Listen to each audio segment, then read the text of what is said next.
First question I wasn't going to ask about this, but I feel like I have to because right now there are protesters trying to storm the House floor right now while there are while the lawmakers are working. Last week I asked AG Nessel about whether or not she would support local law enforcement either writing tickets or even arresting protesters if they thought they were being unsafe. Would you support that right now if local authorities started arresting protesters? Well, the House and Senate chambers are controlled by the majority party. And so I think that's a question actually better addressed to the Speaker of the House or the Senate Majority Leader. And what about protesters out on the lawn that are not practicing social distancing, not wearing masks? Well, I think that's the tough thing in with a virus that is so communicable and people don't even know if they're carrying it for days. And so we'd never have intended for police to have to round people up. In fact, that would mean that our first responders are threatened, by the prospect of having COVID-19 from someone who is protesting. And so what we have asked is that protesters observe the best practices, that they protect themselves and that they protect others. And, we can't legislate and enforce every single one of these instances. And yet the vast majority of people in our state are doing the right thing.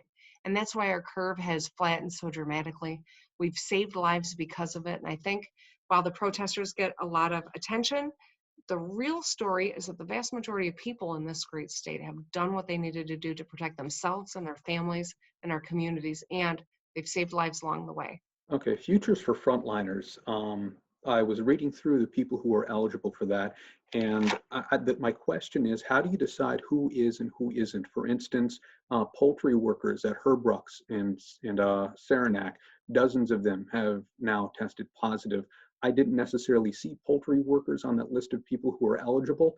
Are they? And if not, how do you decide who is and who isn't? I would expect that this will be broadly interpreted. I think that anyone who's a part of the food supply chain who has been risking their own health to make sure that the rest of the state is fed is a frontliner. Okay, moving on, unemployment. This is just one anecdotal story, but a friend of mine spent 2 days in a row, 3 hours on the phone with unemployment waiting, and then got hung up on. I know that you've increased staff. I know that there's still a crush of people trying to get help, but is this acceptable at this point that people are spending 6 hours on the phone over 2 days and being hung up on?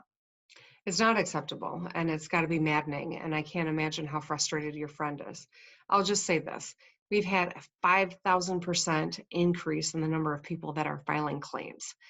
We have quintupled the number of people at the unemployment agency who are answering calls and helping those who need individual assistance to get their claim filed.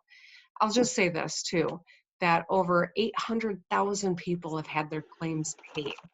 And that's a pretty phenomenal. I think we're doing better than a lot of states on that front. It's cold comfort though if you're one of those tens of thousands who haven't and who are so frustrated. And so we're going to continue to push forward until every claim is paid, until everyone gets signed up and gets the kind of benefits that they've earned. Okay, two of your colleagues, Governor Polis in Colorado, as he was reopening the state, he put out a stark warning to his constituents. He said that if you do not respect the guidelines we're putting in place, everyone's going to go right back home.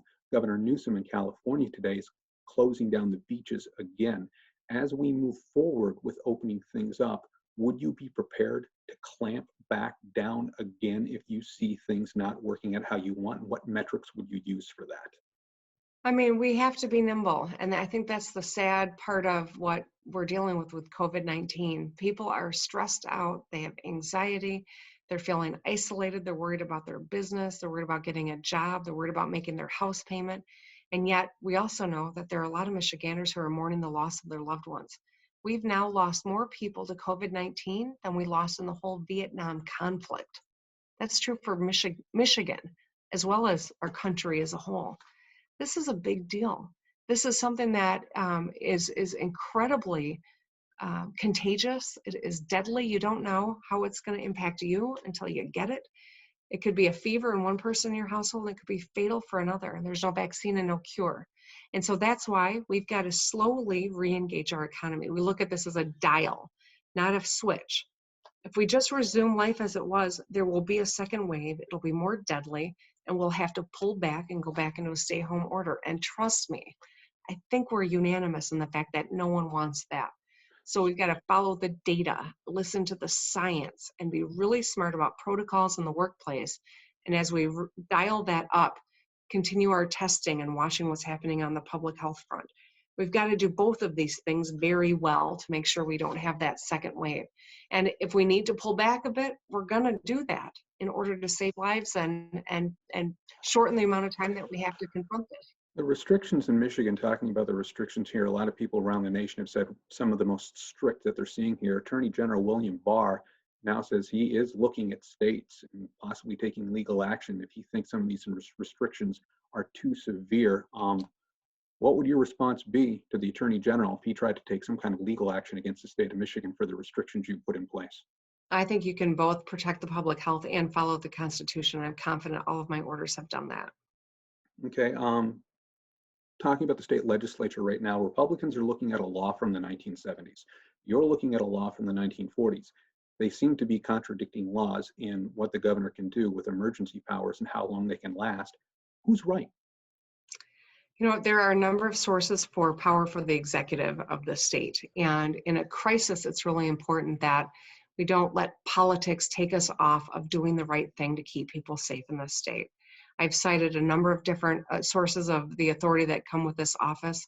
I have not enjoyed using these powers, but they are inherent to the executive. I've got to take action to save lives. That's what we've done. It has been successful. We've got to keep going and following the science and the data, listening to our public health experts.